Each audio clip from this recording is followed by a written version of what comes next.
Bonjour à toutes et à tous, je suis Johan Lezo, médecin du travail et référent épidémiologie au service santé au travail de la région nantaise.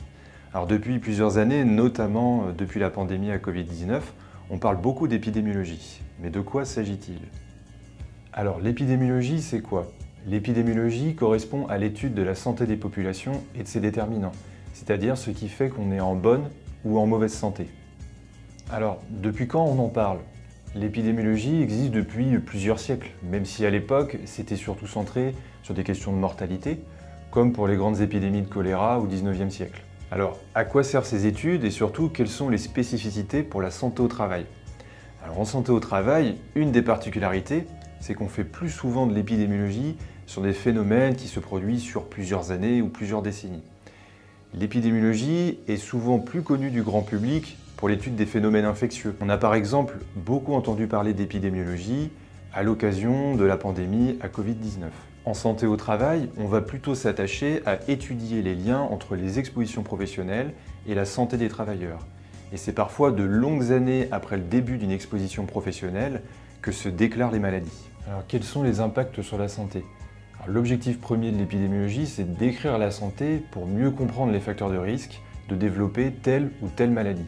C'est par exemple grâce aux études épidémiologiques qu'on a confirmé que le tabagisme était un facteur de risque de cancer du poumon. Pour la santé au travail, l'objectif c'est d'étudier le plus tôt possible les liens entre exposition professionnelle et maladie pour orienter au mieux nos actions de prévention. Au cours des consultations, le professionnel va par exemple voir qu'il rencontre tel problème de santé, plus de problèmes de santé dans tel secteur ou dans telles entreprises.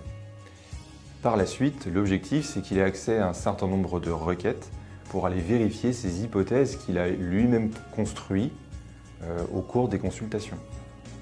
Il va par exemple extraire les problématiques de santé, par exemple les problèmes de dos qu'il a rencontrés dans son secteur, puis il va aller comparer par grand secteur d'activité si en effet il rencontre plus de problèmes de dos dans tel secteur plutôt qu'un autre.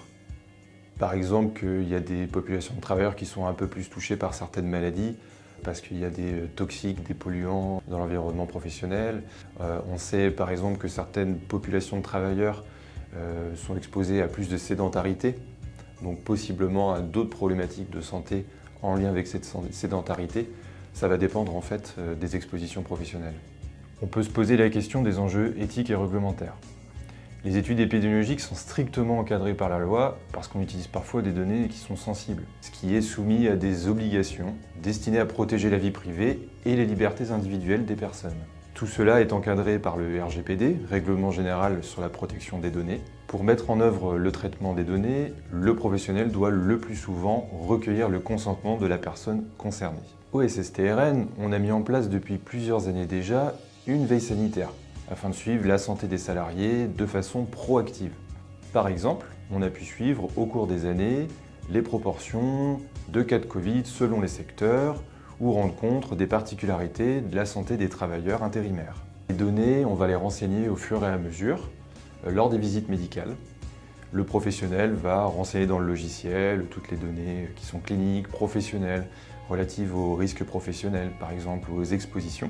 Par la suite, le professionnel de santé, quand il le souhaite, peut aller extraire directement sous forme de requête dans le logiciel métier quelles sont les problématiques de santé qu'il peut rencontrer chez les salariés, quelles expositions professionnelles il peut également voir, puis ensuite faire des liens entre ces expositions et les problématiques de santé. Voilà, vous en savez un petit peu plus sur l'épidémiologie.